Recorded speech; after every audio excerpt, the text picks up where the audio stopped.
जी जनाब, अस्सलाम वालेकुम। घर जाके आपने कुछ डेफिनेशंस देखी और एक मज़ेदार सा वो 4 एक्सेप्शंस वाला प्रोसेस देखा। ये वाले भाई, कितने से ज़्यादा बंदे अगर मिलजुल के बिज़नेस कर रहे हैं तो उन्हें लाजमी कंपनी बना लेनी चाहिए। 20 से ज़्यादा। कोई सी 2 एक्सेप्शंस अगर आप बता दें।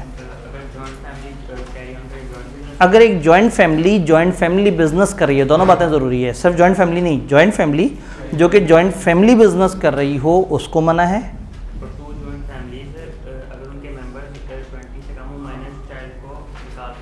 ठीक है, 2 और मोर जॉइंट फैमिलीज, मोर भी इसमें 2 या मोर जॉइंट फैमिलीज का जॉइंट वेंचर जिसके टोटल नंबर ऑफ मेंबर्स 20 से ऊपर इसलिए जा रहे थे कि बच्चे भी काउंट हो रहे थे। तो इस जुमले को रिफ्रेश करते हैं, बच्चों को माइनस करके, माइनर्स को एक्सक्लूड करके अगर टोटल नंबर मेंबर्स 20 के अंदर रहते हैं तो फिर उनको कंपनी बनाने की ज़रूरत नहीं है। 2 एक्सेप्शंस इन्होंने बताई। 2 और एक्सेप्शंस जो प्रोफेशनल्स हैं, लॉयर्स, बैंकर, अकाउंटेंट्स, जिनके अपने प्रोफेशन ने उनको मना किया है खबरदार लिमिटेड लायबिलिटी की तरफ मत जाना, तो फिर वो उनको कंपनी बनाना वाजिब नहीं होगा। वो अपने प्रोफेशन की जो भी फर्म रूल्स के मुताबिक चल, और जो किसी और लॉ में रजिस्टर है एक्सेप्ट पार्टनरशिप के लॉ को छोड़ के बाकी किसी भी लॉ में अगर वो सेटअप रजिस्टर है तो वो कहेंगे भाई हम ऑलरेडी हम आपके कंपनी चाहते हैं, तो दैट इज ऑल ओके। अगर हम इस रूल करेंगे लिमिटेड लायबिलिटी हम पे अप्लाई हो जाएगी जो कि पहले से थी, और लेवल 1 पेनल्टी हमें पड़ जाएगी। तो ये सेक्शन अच्छी तरह से समझ आया। पता है हमने सेक्शंस याद तो करने हैं लेकिन समझने भी हैं अच्छी तरह से, यानी अब इस चीज़ के ऊपर सिनेरियो भी बना के आपको तकलीफ दी जा सकती है और स्ट्रेट फॉरवर्ड सवाल बना के भी आपको तकलीफ दी जा सकती है, आपसे रटा भी पूछा जा सकता है। तो ये एक्सेप्शंस क्लियर।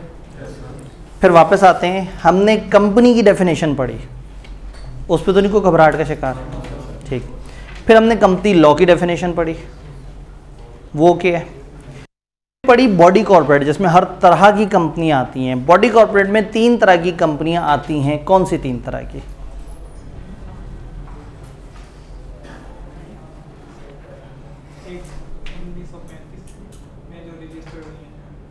इस तरह से तो आपने 4 तो वैसे ही ऐड कर देनी है, 1935 वाली फलाना फलाना। बॉडी कॉर्पोरेट बड़ा वर्ड है जिसमें सारी तरह की कंपनियां आती हैं, तो कौन सी 3? हाँ, जो पाकिस्तान में किसी और लॉ में रजिस्टर हों वो भी आ जाती हैं, जो पाकिस्तान से बाहर कहीं रजिस्टर हों वो भी आ जाती हैं। नहीं, मतलब वो वाला पॉइंट आप ऑलरेडी कवर करा चुके हैं। आपने वो जो पॉइंट है ना उसमें थोड़ी गड़बड़, जो कंपनी लॉ में, तो जो कंपनी लॉ में रजिस्टर हुई हैं वो, जो किसी और लॉ किसी और स्टैच्यू में कॉर्पोरेट है, कह दिया तुम लोग बॉडी कॉर्पोरेट हो, मान लेंगे। इंश्योरेंस वालों ने कहा तुम लोग बॉडी कॉर्पोरेट हो, तो जिनके अपने लॉ ने उनको बॉडी कॉर्पोरेट का उनको हम मान लेंगे। पाकिस्तान के किसी और लॉ ने, कंपनी लॉ वाली तो हैं ही, और उसके अलावा जो मुल्क से बाहर रजिस्टर हुई हैं। 2 को हम बॉडी कॉर्पोरेट में शामिल नहीं करेंगे। ब्लू शर्ट में जो भाई हैं बिल्कुल मेरे सामने एंड से थोड़ा सा पहले, वो कौन सी 2 चीज़ें जो नहीं काउंट करनी बॉडी कॉर्पोरेट में? आप अपने साथ वाले भाई से मशवरा भी कर सकते हैं। 2 क्या चीज़ें काउंट नहीं होंगी बॉडी कॉर्पोरेट में, जिसको फेडरल मिनिस्टर ने, रेलेवेंट मिनिस्टर कह दिया कि ये वाले सेटअप को कल से बॉडी कॉर्पोरेट नहीं कहना, एक एक्सक्लूड हो जाएगी। दूसरा,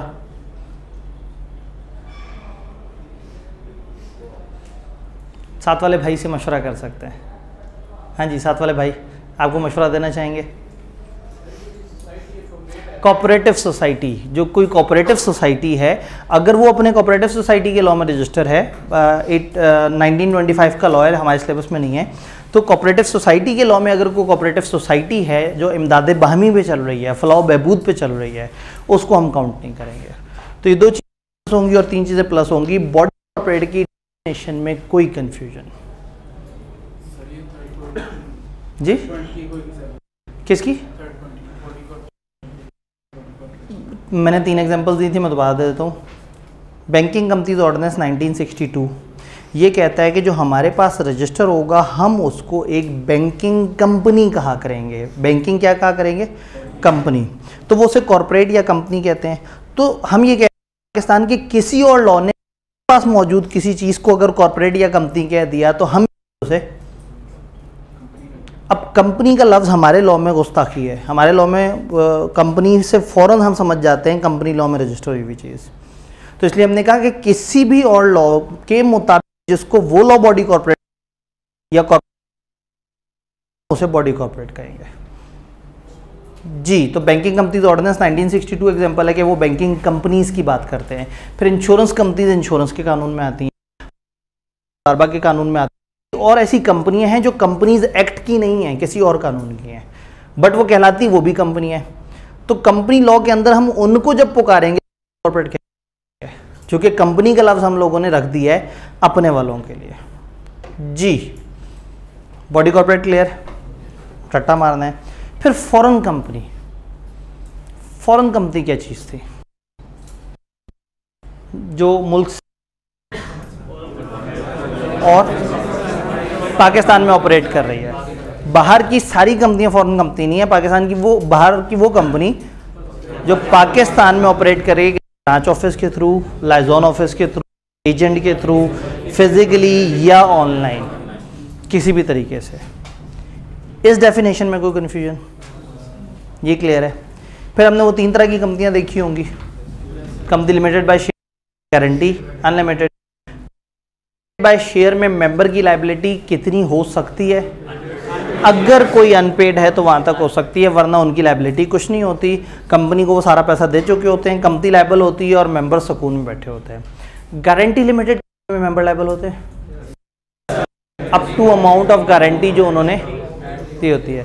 तो अगर कंपनी बंद होने तो कंपनी जितने उन्होंने गारंटी दी, हाँ अगर कंपनी के एसेट से ही सारा कुछ चुकता हो जाए फिर उन्हें पैसे देने की ज़रूरत नहीं है। वो पैसे कब देंगे? जब कंपनी के एसेट भी बिक गए, अभी भी पैसे रहते हैं, तो फिर उनको जाके उनसे उनकी गारंटी अमाउंट तक रिकवर किया जा सकता है। ये गारंटी की अमाउंट वो शुरू में नहीं देते, वो तब देते हैं जब ज़रूरत हो, और शेयर कैपिटल वाली कंपनी में पहले देनी दे दी जाती है। गारंटी वाली कंपनी को कन्फ्यूजन, इसमें शेयर कैपिटल हो भी सकता है, नहीं हुआ तो एक इजाफी लायबिलिटी अनपेड शेयर वाली भी, और अनलिमिटेड। तो हम कह सकते हैं कि लायबिलिटी के हिसाब से कंपनियों की 3 कैटेगरीज हैं। कोई कंफ्यूजन गुज़िश्ता दिन के रिलेटेड किसी भी? सब क्लियर है? पक्का? चलें आगे, आगे चलते हैं।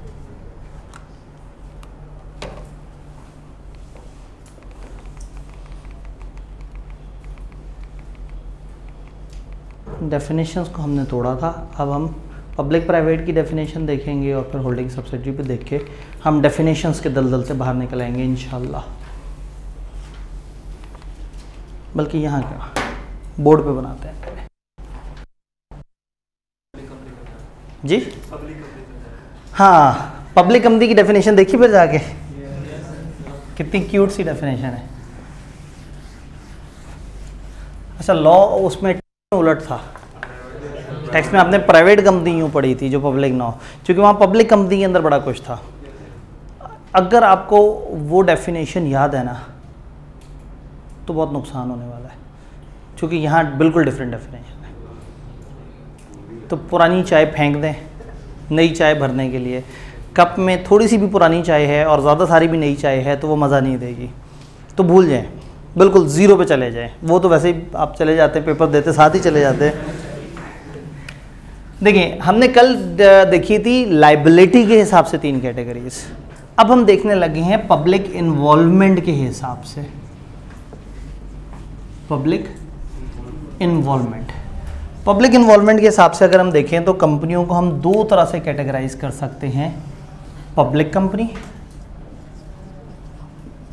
और प्राइवेट कंपनी।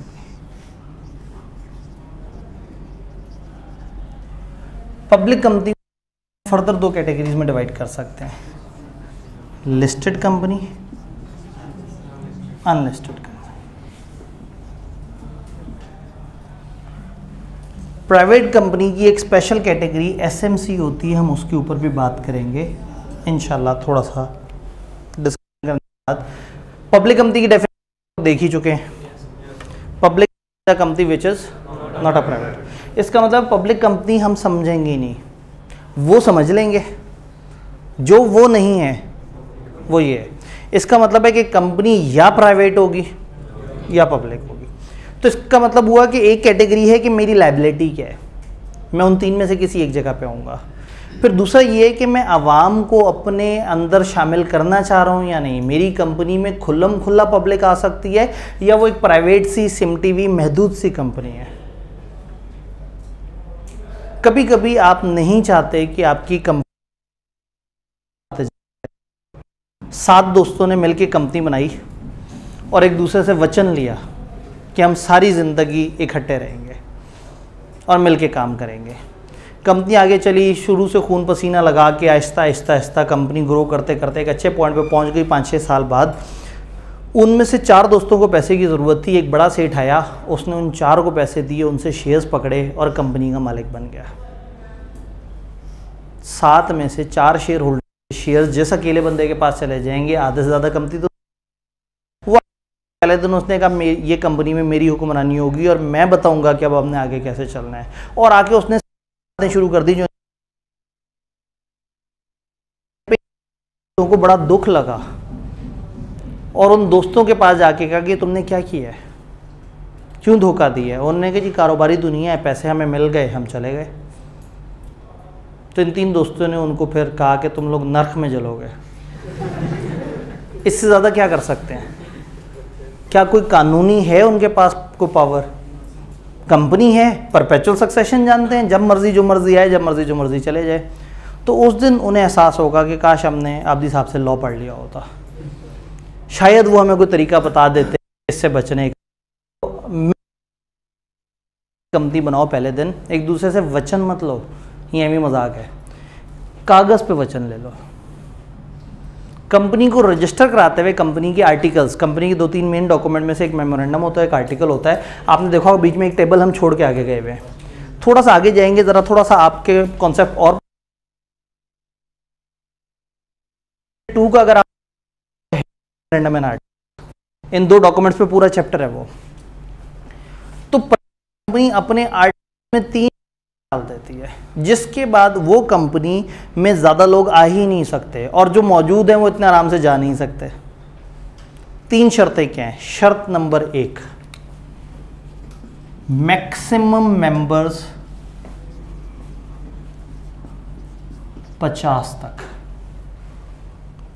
जब आप कंपनी रजिस्टर कराने लगते हैं तो आप लिखते हैं अपने आर्टिकल्स में, तो ये पहली पाबंदी लिखती है कि मेंबर्स तक जाएंगे जिंदगी के किसी भी हिस्से में। तो प्राइवेट कंपनी वो कंपनी है जो 50 से ऊपर किसी सूरत नहीं जा सकती, 50 से ज़्यादा इसके मेंबर्स नहीं हो सकते। एम्प्लॉय और मेंबर में फ़र्क होता है। मेंबर कौन होता है भला? Share holder. अगर हैविंग शेयर कैपिटल कंपनी है और नॉट हैविंग शेयर कंपनी है तो वो जो शुरू से कंपनी के साथ है, जिसका नाम लिखा हुआ है, वो इसके तक जाएंगे ज़्यादा से ज़्यादा। अगर 7, 8, 10, 12 बंदे हैं तो 50 की क्या ज़रूरत है? कई दफ़ा क्या होता है कि एक बंदा मरता है तो उसकी जायदाद के टुकड़े होते हैं, अलग अलग बच्चों को शेयर मिल जाते हैं, तो हो सकता है कुछ और मेंबर्स भी आ जाएं। अगर 2-3 लोगों ने मिल के शेयर्स खरीदे हुए हैं, हम उनको एक मेंबर काउंट करेंगे 50 की गिनती के लिए। यानी ऐसा हो सकता है कि इस कंपनी के 49 मेंबर्स हो। आई के पेपर सिनेरियो कि कंपनी मेंबर्स हैं, 4 लोग हैं वो चाहते हैं इस कंपनी के मेंबर बने, लेकिन वो नहीं आ सकते क्योंकि गिनती पूरी होने लगी है। बताओ क्या करें? मेंबर्स बन जाएं, वो लोग शेयर खरीद लें। जब मिलके शेयर खरीद लें, जो मिल शेयर खरीद रहे हैं या चंद शेयर खरीद रहे हैं, उनको जॉइंटली सिंगल काउंट किया जाता है। तो 50 से ऊपर मेंबर्स नहीं होने चाहिए। ये बात समझ आई? ये बात क्लियर है। दूसरी restriction, no invitation to public for shares. आप लोगों को इनवाइट नहीं करेंगे कि आओ हमारी कंपनी के शेयर खरीदो फरोख्त के लिए अवेलेबल है, खरीद लो। जो आते रहते हैं वो ऑफर्स करते रहते हैं, आओ हमारे प्राइवेट पे कि आप बाहर की दुनिया को बुला के ये नहीं कह सकते मेरे शेयर्स खरीद लो। तो इसका मतलब ये है कि आपने बाहर वाले लोगों को सिरे से फारिग कर दिया, ये ऑप्शन ही ख़त्म कर दी कि हम लोग कभी भी अपने शेयर्स बेचने के लिए आम लोगों से दरख्वास्त करेंगे कि आओ हमारे शेयर्स खरीदो। दूसरी रुकावट। तीसरी रुकावट, restriction on transfer of shares. बाहर के लोगों को बुला तो सकते ही नहीं, अपने लोग भी जिनके पास मौजूद हैं शेयर्स, उनके ऊपर रुकावट है, वो शेयर इतने आराम से बेच नहीं सकते। शेयर बेचना मजबूरी हो सकती है, एक बंदे को पैसे की बेसिक्स है, हमारे सिलेबस में नहीं है। जस्ट फॉर अंडरस्टैंडिंग बता दूं, अगर एक बंदे को पैसे की ज़रूरत है तो रूल ये है कि वो पहले कंपनी वालों से कहता है कि मेरे शेयर्स तुम में से जो खरीदना चाहे वो खरीद ले। अगर उनके पास पैसे ना हो या इस तरह से, या उनमें से कुछ खरीदें कुछ ना खरीदें, तो जो बाकी बच गए जिन्होंने शेयर्स खरीदे उनको दोबारा ऑफर दी जाती है कि अभी भी कुछ शेयर बच गए आपने खरीदने हैं।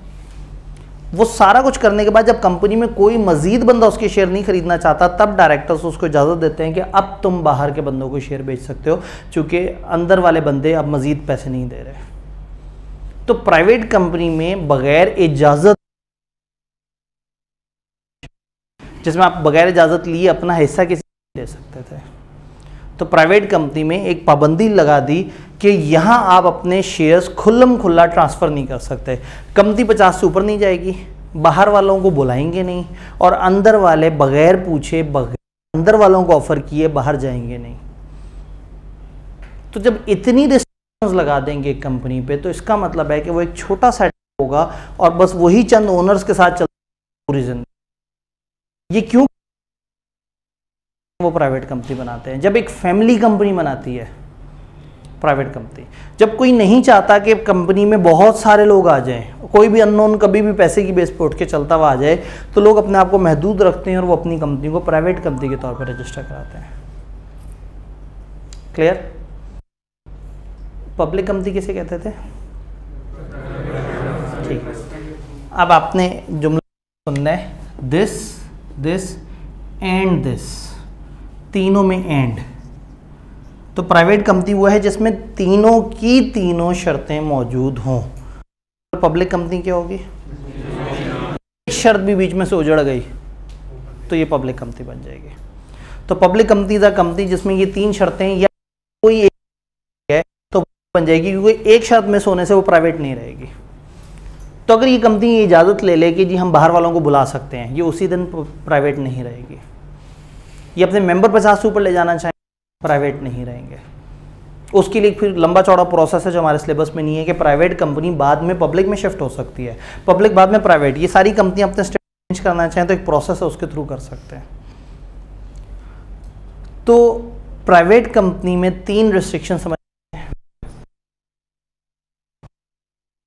नहीं सकते, और एग्जिस्टिंग शेयर होल्डर शेयर आराम से ट्रांसफ़र नहीं कर सकते। प्राइवेट कंपनी की एक बड़ी ही मजाकिया सी किस्म है SMC, सिंगल मेंबर कंपनी। एक बंदा 100% शेयर्स। दिस इज अलाउड कि आप एक बड़ी स्पेशल किस्म की प्राइवेट कंपनी ऐसी बनाएं जिसमें एक ही बंदे के पास 100% शेयर्स हो। कंपनी के जितने वो एक 1% कंपनी है। तो ये खास तरह की प्राइवेट कंपनी अलाउड है, जिसमें बाकी शर्तें तो हट जाती हैं। ये एक अदर प्राइवेट कंपनी, एक खास तरह का प्राइवेट सेटअप बन जाता है। सोल प्रोप्राइटरशिप की तरह है, लेकिन ये कंपनी है। इसका मतलब अगर एक सोल प्रोप्राइटर ने कंपनी बनानी है तो उसको सबसे ज़्यादा सूट करता है प्राइवेट कंपनी की खास किस्म, सिंगल मेंबर कंपनी। वो 100% शेयर्स खुद खरीद ले और अपने ऊपर कंपनी का नकाब चढ़ा ले, कंपनी की छतरी के नीचे आ जाए, कंपनी की प्रोटेक्शन में आ जाए, कंपनी की ढाल ओढ़ ले, ताकि वो अपनी अनलिमिटेड लायबिलिटी शिफ्ट कर दे लिमिटेड लायबिलिटी। लेकिन एक प्रॉब्लम है, बहुत ज़्यादा होता है, इंडिविजुअल्स का उतना ज़्यादा टैक्स रेट नहीं होता। कंपनी में डबल टैक्सेशन होती है। कंपनी अपने प्रॉफिट्स पे टैक्स देती है, फिर उसमें से जो डिविडेंड निकलता है उस पर भी टैक्स होता है। इंडिविजुअल्स में वो वाला मामला नहीं है। तो हर किसी के अपने प्लस माइनस हैं, लेकिन लिमिटेड लायबिलिटी इतनी बड़ी प्रोटेक्शन है कि वो कंपनी बनाने पे लोगों को राग़िब कर रही होती है। तो क्या पब्लिक प्राइवेट और ये सारी बात समझ आई? किताब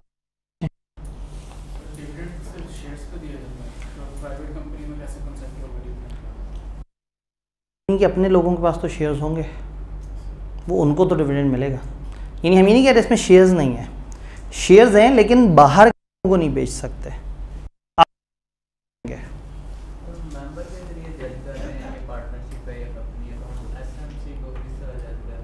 एसएमसी कैसे पता लगेगा? नाम से पता लग जाता है। नाम के एंड पे लिमिटेड वाले वर्ड्स लिखने पड़ते हैं। ये अपने नाम के साथ लिखते हैं एसएमसी प्राइवेट लिमिटेड, के साथ लिखते हैं प्राइवेट लिमिटेड, वो अपने नाम के साथ लिखते हैं लिमिटेड। इन सारी कंपनियों को अपने नाम के एंड पे वर्ड लिखने होते हैं। गारंटी वाली कंपनी लिखती है guarantee limited, unlimited company limited. कंपनियों के एंड पे लिमिटेड लिखा आ रहा होगा और अनलिमिटेड गिनती की एक दो कंपनी है, तो इसलिए आसान निशानी ध्यान में रखें कि नाम के एंड पे अगर लिमिटेड लिखा नज़र आ रहा है तो फिर वो कंपनी होगी। तो ये नाम से भी पहचान लिए जाते हैं। अब जी हाँ, एसएमसी खुद को डिविडेंड दे रहा होता है, वाकई ऐसी ही है। ये अपनी मीटिंग करता है खुद ही से। इसके कंपनी सेक्रेटरी होता है जो साथ साथ इसके जो भी मीटिंग है कार्रवाइयाँ उसको रिकॉर्ड कर रहा होता है। तो लॉ में इसका 2-3 जगह बड़ा मजाकिया सा करके जिक्र आता है, यानी कि ये सिर्फ उन्होंने बस एक इनफॉर्मल सेटअप अलाउ किया हुआ है कि आप ऐसा कर सकते हैं। डबल टैक्सेशन फिर कंपनी टैक्स देती है ना, पहले कंपनी को टैक्स पड़ेगा अपने प्रॉफिट्स पे। जब इसने कंपनी से निकालने होंगे तो डिविडेंड के फॉर्म में निकालेगा, जब निकालेगा वो टैक्स देना पड़ जाएगा। तो फिर ये डिविडेंड नहीं निकालेगा, ये खर्चे करेगा। इसने कहीं बाहर जाना होगा, खर्चा डाल देगा कि कंपनी के डायरेक्टर को हमने दूसरे मुल्क भेजा, घर के लिए राशन उठाएगा, कहेगा कंपनी के डायरेक्टर के लिए हमने खर्चा किया। तो ये यूं नहीं निकाल पैसे, ये कंपनी के एक्सपेंसेस में डाल देगा। क्योंकि इसको मिला होगा आप जैसा कोई चार्टर्ड अकाउंटेंट भाई जो टैक्स का चैंपियन बन के आया होगा और ये मानता होगा कि टैक्स अवॉइडेंस और टैक्स एवेजन दो अलग अलग चीज़ें। ये क्या कि अपने ज़मीर को आराम से मुतमईन कर लेगा। Private company, single member company which consist of single member, वो जिसमें एक अकेला मेंबर है, who is director of the company. In this company SMC private limited is added to the name. Other private company कौन सी है? Company कम से कम 2 members के साथ भी रजिस्टर हो सकती है एंड इट रेस्ट्रिक्ट 3 बातें। Minimum number of members to 50, bracket में लिखा है members jointly holding share shall be counted as 1 member. Jointly होंगे तो वैसे। दूसरा, right to transfer the share by, उसके ऊपर रुकावट है। और तीसरा, invitation of subscription from general public, share, debenture और रिडीमेबल कैपिटल। शेयर, डिबेंचर, इस तरह की किसी भी चीज़ के लिए आप जनरल पब्लिक से पैसे नहीं मांग सकते। ब्रैकेट में कुछ लिखा हुआ है, save as otherwise provided in act. ये सेव होना चाहिए, SAVE। आपके पास M तो नहीं आ रहा, सेव ही आ रहा है, ठीक है, क्योंकि यहाँ हमारे पास स्लाइड में शायद उसने ऑटो रिप्लेस कर दिया है। सेव एज अदरवाइज प्रोवाइडेड, इस तरह का जुमला आप लॉ में पढ़ते हैं। Unless contrary, unless contrary is provided, unless contrary intention. तो हम कहते हैं नॉर्मल रूल वो है जो पीछे लिखा हुआ है, और आगे है कि अनलेस के इसके खिलाफ कुछ तय हो जाए। तो हम कह रहे हैं कि इन लोगों को शेयर ट्रांसफर करने पे पाबंदी है, सिवाय वहां जहां किसी और जगह को इजाजत दी हुई हो। वो इजाजत भी मैंने आपको बता दी कि किस तरह की इजाजत होती है। तो ये 3 रिस्ट्रिक्शंस हैं, ये बात समझ आई। पब्लिक कंपनी की 2 कैटेगरीज, लिस्टेड और अनलिस्टेड। ये लिस्टेड होती है स्टॉक एक्सचेंज पे जिसके शेयर्स हो सकती है, और अनलिस्टेड जिसके ना हो सके। इनको हम कोटेड और अनकोटेड भी कहते हैं। लिस्टेड का एक और नाम कोटेड भी होता है और अनकोटेड। क्यों करवाता है कोई अपने आप को लिस्ट? क्यों लिस्टिंग की तरफ जाते हैं? क्यों कंपनी लिस्टेड कंपनी बनती है? ताकि लोग उसको ज़्यादा खरीदो जब उसको पैसों की ज़रूरत हो, मार्केट में उसकी एक रिप्यूट हो और लोग उस कंपनी में इन्वेस्ट करें और उस पैसे से ये ग्रो कर सकें, तो वो कंपनी जो ज़्यादा आगे बढ़ना चाहती है, बड़े स्केल पे चलना चाहती है, जनरल पब्लिक को इन्वॉल्व करना चाहती है, बहुत ज़्यादा जनरल पब्लिक को इन्वॉल्व करना चाहती है, वो अपने आप को लिस्ट करवा लेते हैं। उनके ऊपर लोगों का ट्रस्ट ज़्यादा बढ़ जाता है। और अनलिस्टेड होती पब्लिक कंपनी सकते हैं, लेकिन मार्केट में उतना ओपनली अवेलेबल नहीं होते इनके शेयर्स। ये अपने शेयर बेचेंगे तो यारों दोस्तों को कॉल करके, फेसबुक पे डाल के, OLX पे डाल के, और ये करेंगे लिस्टेड, तो इनको मसला है कोई नहीं। स्टॉक एक्सचेंज में हर वक्त लोग आगे इस कंपनी के शेयर्स खरीदो फरोख्त कर सकते हैं। All clear? तो सबसे पहले तो पब्लिक और प्राइवेट को, तो अपने टैक्स वाले पब्लिक को भूल जाएं। यहाँ पब्लिक प्राइवेट सिर्फ प्राइवेट कंपनी करते हैं, वहाँ पब्लिक में तो आपने मेरे ख्याल में कुछ 10-12 चीज़ें पढ़ी होंगी। नहीं, कंपनी में 10-12 चीज़ें पढ़ी होंगी, जिसमें गवर्नमेंट भी डाल देते हैं, फलाना भी। ठीक, यहाँ तक क्लियर? पब्लिक कंपनी और पब्लिक सेक्टर कंपनी में फ़र्क है। अक्सर लोगों के जहन में पब्लिक कंपनी से गवर्नमेंट आता है। गवर्नमेंट को हमारे यहाँ पब्लिक सेक्टर कंपनी कहा जाता है। पब्लिक कंपनी सेटअप भी हो सकता है। तो पब्लिक कंपनी में और पब्लिक सेक्टर कंपनी में फ़र्क है। पब्लिक सेक्टर कंपनी है, बिल्कुल। तो जो गवर्नमेंट ओन्ड है, अब गवर्नमेंट की कितनी ओनरशिप होगी वो पब्लिक कहलाएंगी, किस तरह से, उसके लिए एक डेफिनेशन देखनी होगी।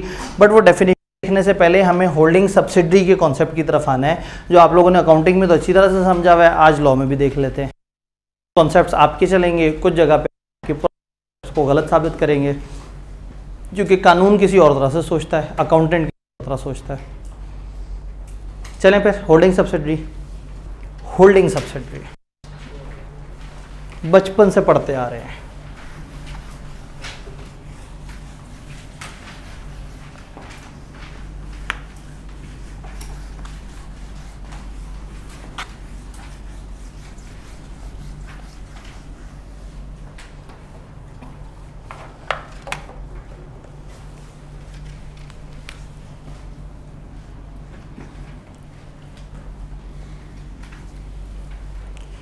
लॉ में ना होल्डिंग कंपनी की बहुत ही खूबसूरत डेफिनेशन है कि बंदा पढ़ता है और उसके बाद तड़प सा जाता है। सुनिएगा, कोई कंपनी उस वक्त तक किसी दूसरी कंपनी की होल्डिंग कंपनी नहीं हो सकती जब तक कि वो दूसरी कंपनी इस पहली कंपनी की सब्सिडरी कंपनी ना हो। कोई कंपनी उस वक्त तक किसी कंपनी की होल्डिंग कंपनी नहीं हो सकती जब तक कि वो दूसरी कंपनी पहली वाली कंपनी की सब्सिडरी ना हो। बिला वजह की अजियत कह दें, एक होल्डिंग होती है, एक सब्सिडरी होती है। को उन्होंने डिफाइन किया और लोग के साथ बताया कि कोई कंपनी तभी होल्डिंग कहलाएगी जब कोई सब्सिडरी हो। कोई अपने आप को तब तक वालिद नहीं कहेगा जब तक एक औलाद मौजूद ना हो जिसका वो वालिद हो। तो वो उन्होंने कहा कि आप होल्डिंग तब तक नहीं कहलवा सकते जब तक कोई ऐसा सेटअप ना हो जो आपकी सब्सिडरी हो।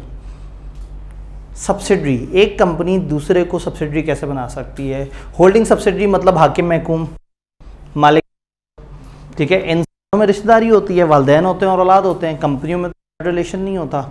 तो एक कंपनी दूसरे पे हुक्म कैसे चला सकती है? एक कंपनी दूसरे को कंट्रोल कैसे कर सकती है? होल्डिंग कंपनी उसे कहते हैं जो दूसरे को होल्ड कर रही होती है, उसे पकड़ा हुआ होता है, वो उसके अंडर आ रही होती है। और सब्सिडरी सबसे निकला है जो उसके मातहत होती है। तो मालिक, सब्सिडरी उसकी नौकर। किसी दूसरी कंपनी को अपने अंडर लाने या अपनी औलाद बनाना या अपने कंट्रोल के आने के क्या तरीके हैं? तरीका number 1, more than 50% shares directly या इनडायरेक्टली खरीद लिए जाएं।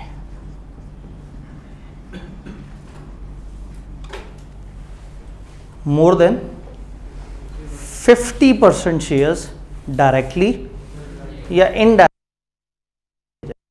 अगर एक कंपनी के पास दूसरी कंपनी के आधे से ज्यादा शेयर्स हैं, चाहे खुद के हैं चाहे उसके अपने बाकी सब्सिडरी कंपनियों के साथ मिला के हैं, ये होल्डिंग कंपनी है।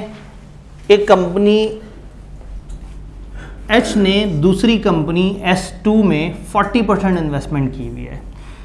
इसकी एक और होल्डिंग कंपनी S1, इसने इस कंपनी में 20% इन्वेस्टमेंट की हुई है।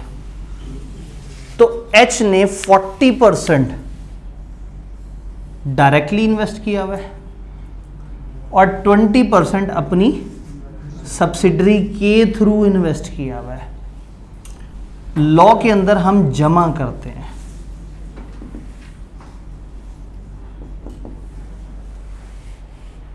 अकाउंटिंग में आप मल्टीप्लाई करते हैं। पता नहीं आप अकाउंटिंग में वहां तक पहुंचे या नहीं पहुंचे। कंसोलिडेशन में और आप ये देखेंगे कि आपके पास 40% खुद है।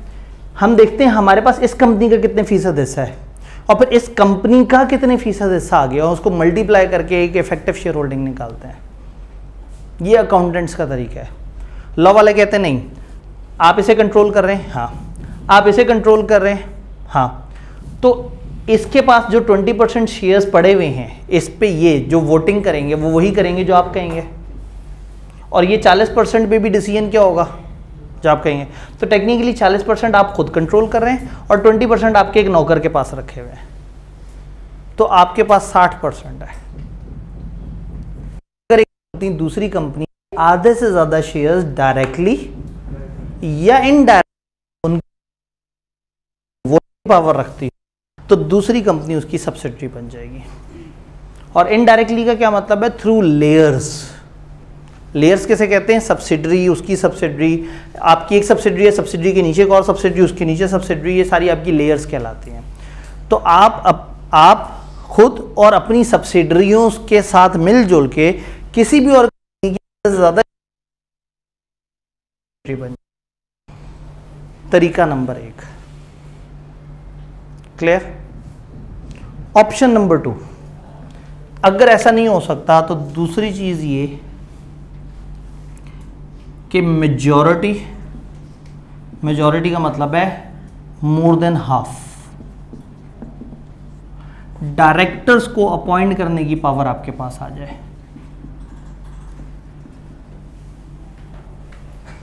आधे से ज्यादा डायरेक्टर्स को अपॉइंट करने की पावर आपके पास आ जाए।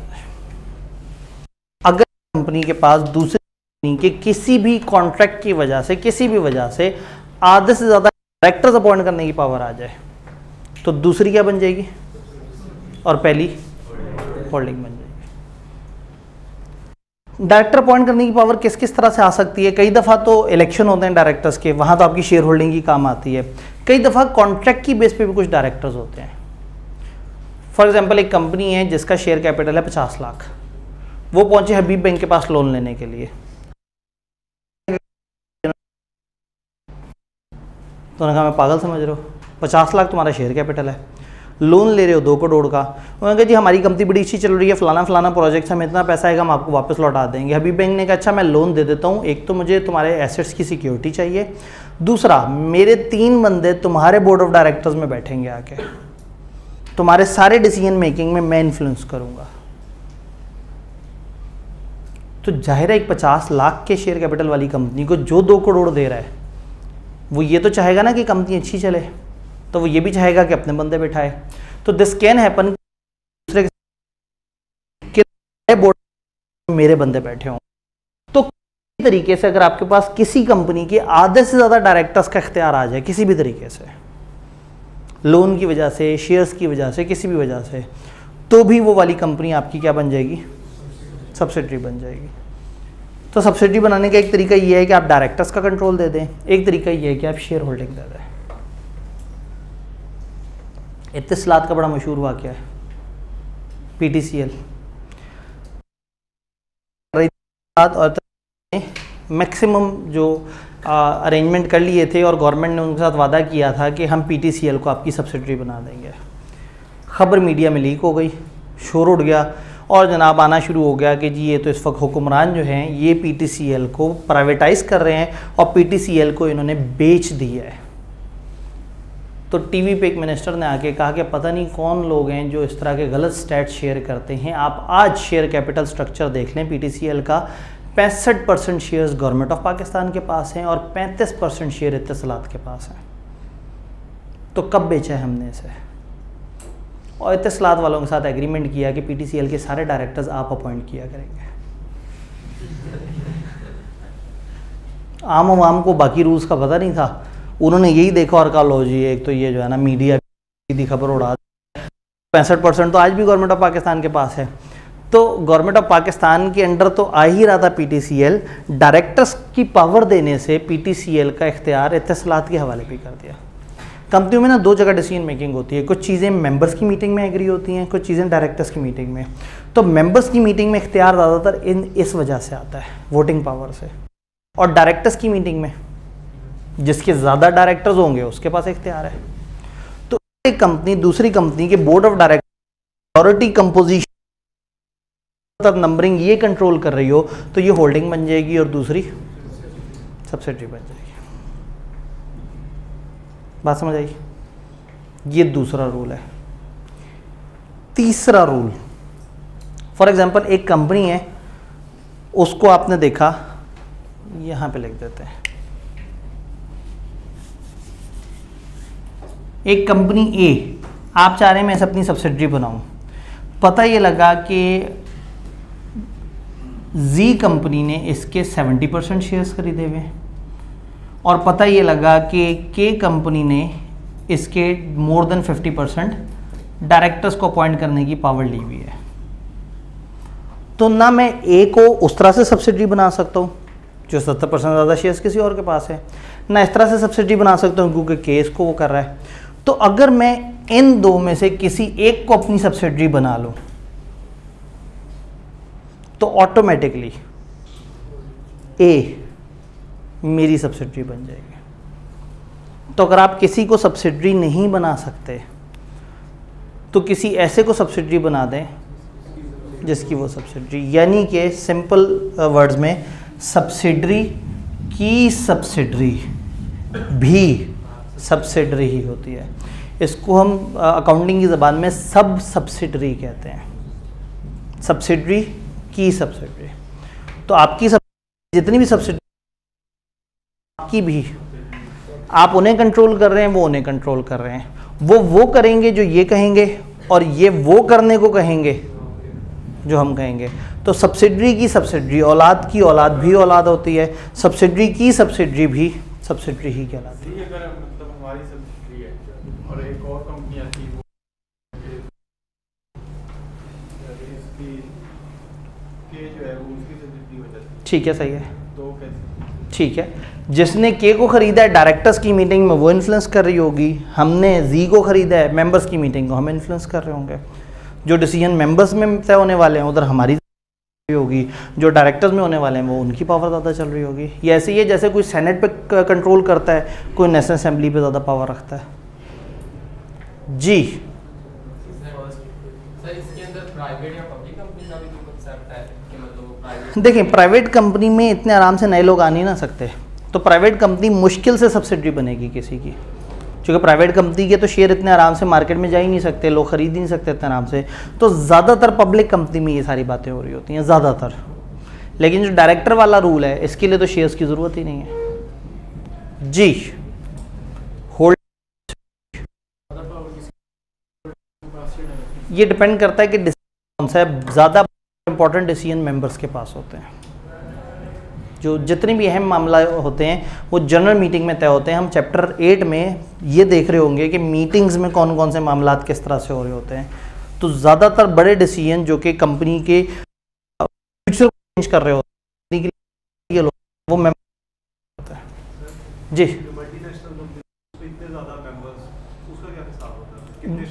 जी, अब अगेन मल्टीनेशनल कंपनीज में वो इतने अलग अलग मुल्कों में होती हैं, उधर भी क्या होता है, चंद बड़े ज़रूर होते हैं और फिर चंद छोटे होते हैं। अक्सर कंपनियां क्या करती हैं, कोशिश करती हैं कि उनकी शेयर होल्डिंग इतनी डाइल्यूट हो जाए कि वो चंद लोगों के हाथों तंग ना हो, कि अगर वो मीटिंग में लोगों को बुलाएं तो वहाँ 200 लोग भी आ जाएं तो भी वो इतनी ज़्यादा वोटिंग पावर ना रखते हों।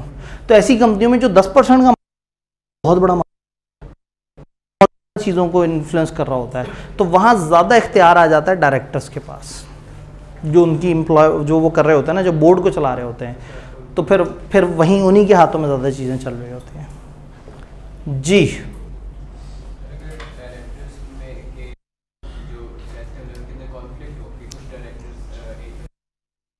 कुछ डायरेक्टर्स ये चाह रहे हैं, मेजॉरिटी अथॉरिटी का रूल होता है कंपनियों में। अगर जो डायरेक्टर यानी कॉन्ट्रडिक्शन में है काफी ज्यादा डायरेक्टर, उसका शेयर ज्यादा हो बाकी डायरेक्टर, तो डायरेक्टर की मीटिंग में शेयर बेकार है। डायरेक्टर्स की मीटिंग में सब बराबर हो जाते हैं। अगर कंपनी के 11 डायरेक्टर्स हैं तो 11 अदद काउंट होंगे, 6 अदद जिस तरफ हो गए वो फैसला हो जाएगा।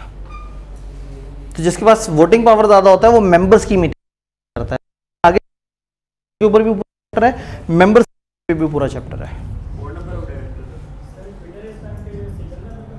क्या चीज़? ट्विटर डिपेंड करता है कि उनका क्या सेटअप। अगेन जब हम कहते हैं ना फलाना बंदे ने फलाना कंपनी खरीद ली, उसका ये मतलब नहीं होता कि वो 100% मालिक है। उसने उस कंपनी का मेजॉरिटी स्टेक ले लिया होता है जो कि मोर देन 50% होता है। अदरवाइज ये पब्लिक कंपनीज है, ज़्यादातर इनके बेतहाशा यूजर्स होते हैं, इनको पैसों की ज़रूरत होती है, तो ये जनरल पब्लिक को अपने शेयर्स में शामिल कर रहे होते हैं। तो ये जुमला है ना कि फलाना ने एक्वायर कर लिया, एक्वायर हो जाती है आधे से ज़्यादा कंट्रोल पे, 50% से ऊपर पे एक्वायर हो जाती है। तो अगेन इसीलिए मैं कह रहा हूँ कि उसका कंपोजिशन देखना पड़ेगा। आप थोड़ा करेंगे कि हाँ जी ये जो ट्विटर है या फलाना है इसका शेयर होल्डिंग पैटर्न क्या है, तो वहाँ से पता लग जाता है कि इसके कितने लोग हैं। जी अगर डायरेक्टर्स इवन नंबर में हो फिर क्या होगा? चैप्टर नंबर 4 हमें बताएगा। चेयरमैन के पास कास्टिंग वोट आ जाता है। चेयरमैन बोर्ड ऑफ डायरेक्टर्स है ना, अगर आधे इधर चले गए आधे इधर चले गए, वो जिस फैसला करेगा वो होगा। हमारे जो वगैरह का सेटअप है उसमें होती है चेयरमैन की, तो अगर असेंबली में एग्जैक्टली बराबर बराबर वोट हो जाए तो जो स्पीकर कहेगा वो होगा। जी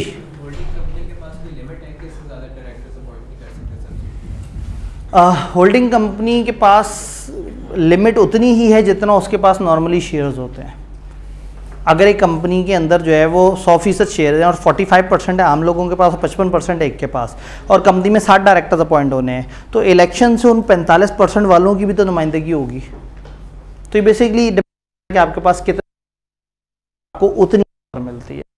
हाँ, एक कंपनी अपने नीचे कितनी लेयर्स रख सकती है, एक कंपनी एक सब्सिडरी उसके नीचे सब्सिडरी उसके नीचे सब्सिडरी, ये तो मजाक हो जाएगा। आप कंपनी में कंपनी बनाते जाएंगे सब्सिडरी बनाते जाएंगे, तो लॉ कहता है कि एक कंपनी उतने से ज़्यादा सब्सिडरीज अपने नीचे नहीं रख सकती जितनी हम बता देंगे। 7 लेयर्स, 7 लेयर्स नीचे तक जा सकते हैं, बट हमें नहीं पता, हमें वो बता देंगे। ठीक है, जब आप बड़े हो जाएंगे तो फिर आपको बता दिया जाएगा कि जो यहाँ पे कंपनीज एक्ट में ना जगह जगह लिखा हुआ है as may be specified. Delegated legislation याद है किसी को? बिजनेस लॉ में क्या होता था? कानून बनाने का इख्तियार किसी इदारे को दे दिया जाता था। ये कंपनीज एक्ट 2017 जो बना है ना, ये SECP ने बनाया है, और SECP बड़ा तपा हुआ था। को 32 साल से पुराना लॉ चल रहा था और उसमें इतने मसले थे, वो बेचारे बार बार गवर्नमेंट को सजेशन देते थे कि मीटिंग करो, आप असेंबली में बैठ के इसके ऊपर कानून चेंज करो, वो नहीं करते थे। तो इन्होंने क्या किया, जब इनको मौका मिला है तो इन्होंने जगह जगह हर तीसरे चौथे सेक्शन में एक लाइन डाल दी, एज मे बी स्पेसिफाइड। उससे क्या होगा कि जब भी उन्हें कानून चेंज करना होगा, एज मे बी स्पेसिफाइड का मतलब as may be specified by SECP। तो जहां कोई कानून चेंज करना होगा एज मे बी, अब यहाँ पे लिख दिया, एक मैक्सिमम लेयर्स होती हैं जितनी एज में बी स्पेसिफाइड। जब दिल करेगा 7 कर देंगे, जब दिल करेगा 5 कर देंगे। तो डेलीगेटेड लेजिस्लेशन का एक नुकसान ये होता है कि फिर जो इदारा है ना, ब्यूरोक्रेसी, वो ज़्यादा पावर में आ जाती है। तो कंपनीज एक्ट में ये चीज़ जगह जगह नज़र आएगी। उसका पहले तो हमें दुख होगा कि हमें नहीं पता लगा, फिर हमें खुशी होगी कि हमसे पूछा भी नहीं जा सकता। क्या पूछेंगे, बताओ कितने, हम कहेंगे उतना जितना बता दिया जाएगा। तो इसलिए ये सुकून है। सब्सिडी इंग्लिश देखें इसकी English.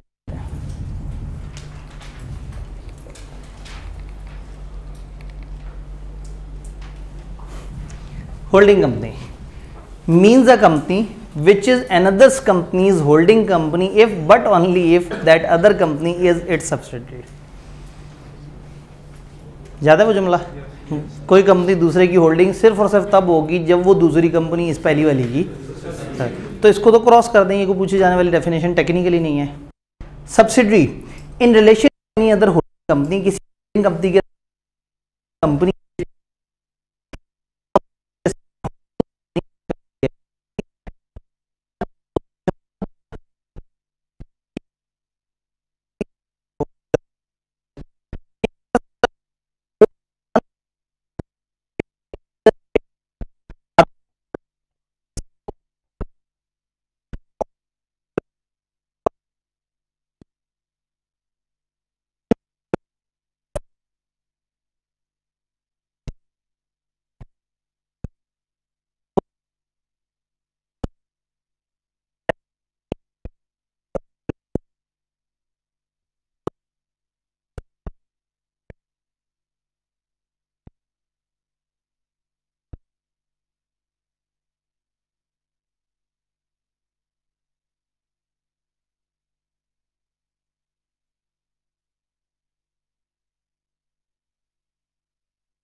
The public sector association not for profit license और नॉट फॉर प्रॉफिट इदारे भी इसमें शामिल हैं। गवर्नमेंट के अगर नॉट फॉर प्रॉफिट इदारे हैं तो वो इसमें भी शामिल।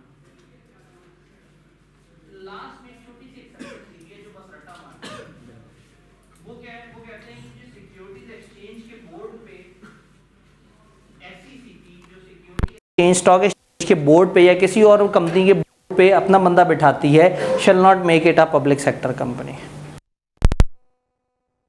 अपने आप को सेव करने के लिए कि अगर SECP ने स्टॉक एक्सचेंज पे किसी वजह से कोई डायरेक्टर बिठा दिया तो इसका ये मतलब नहीं होगा कि स्टॉक एक्सचेंज गवर्नमेंट की कंपनी बन गई। ये एक्सेप्शन, ये डेफिनेशन है जो लॉजिकली हमने समझनी थी। क्या ये डेफिनेशन लॉजिकली समझ आई है? ये उसकी छोटी सी एक्सेप्शन है कि एक ख़ास केस उन्होंने बताया कि अगर SECP ये कमीशन अगर स्टॉक एक्सचेंज के किसी इदारे वो उसको खुद ब खुद पब्लिक सेक्टर कंपनी नहीं बनाएगा। तो जो हमारा तकलीफदेह सेशन था वो ख़त्म हो गया जिसमें हम डेफिनेशंस ही डेफिनेशंस कर रहे थे। तो पब्लिक सेक्टर कंपनी की डेफिनेशन के साथ हमारी ये जो ये ख़त्म हुई, समझ आना बड़ा ज़रूरी है। और हमारे सिलेबस जगह लिखा हुआ है कि स्टूडेंट्स के वो लॉजिकली कनेक्ट कर सकें। इस रीसेंट पेपर में उन्होंने 6 कंपनियां दे दी, 6 कंपनियों की 6 कंपनियों में इन्वेस्टमेंट दे दी और कहा बताओ इनमें से कौन कौन किसकी होल्डिंग सब्सिडरी है। तो उस तरह का एक बड़ा प्यारा सा सवाल मैं टेस्ट के लिए भी सोच रहा हूँ। उसमें कुछ और बातें भी थी, उसमें आगे के चैप्टर्स वाली बातें भी थी, ताकि ज़रा आपको खेलना है एक दफ़ा कि कौन सी किसकी होल्डिंग, कौन सी किसकी सब्सिडरी। सारी बातें क्लियर हैं। किताब पे दिखाऊँ हमने क्या पढ़ा, ऑल्दो आप साथ साथ देख रहे थे। पेज नंबर 4 सारा पढ़ा और पेज नंबर 3 में जो नीचे बॉक्स दिया हुआ था प्राइवेट और पब्लिक कंपनी का, हमने वो चीज़ें पढ़ी। डन। कल का एक मैं आपको बता दूं, जुम्मे की वजह से ना सारे जो सब्जेक्ट हैं उनमें थोड़ा थोड़ा सा वेरिएशन आ रही होती है, पीछे से वेरिएशन चलती आ रही होती है। तो और जुम्मे से वापसी पे भी मतलब ये है कि हम लास्ट टाइम भी कोशिश की थी कि 2 बजे क्लास रखें या इस तरह से, तो उसमें दुश्वारी होती थी। 2:15 आप जहन में रखें। कल का वैसे टारगेट भी छोटा है, मैंने अपने पूरे प्लान में जितनी क्लासेज है उसमें फ्राइडे वाले दिन थोड़ा सा हल्का लेक्चर रखा है, ऐसा कंज्यूमिंग है। तो कल इंशाल्लाह ताला हम 2:15 बजे इकट्ठे हो रहे हो, ठीक है इंशाल्लाह।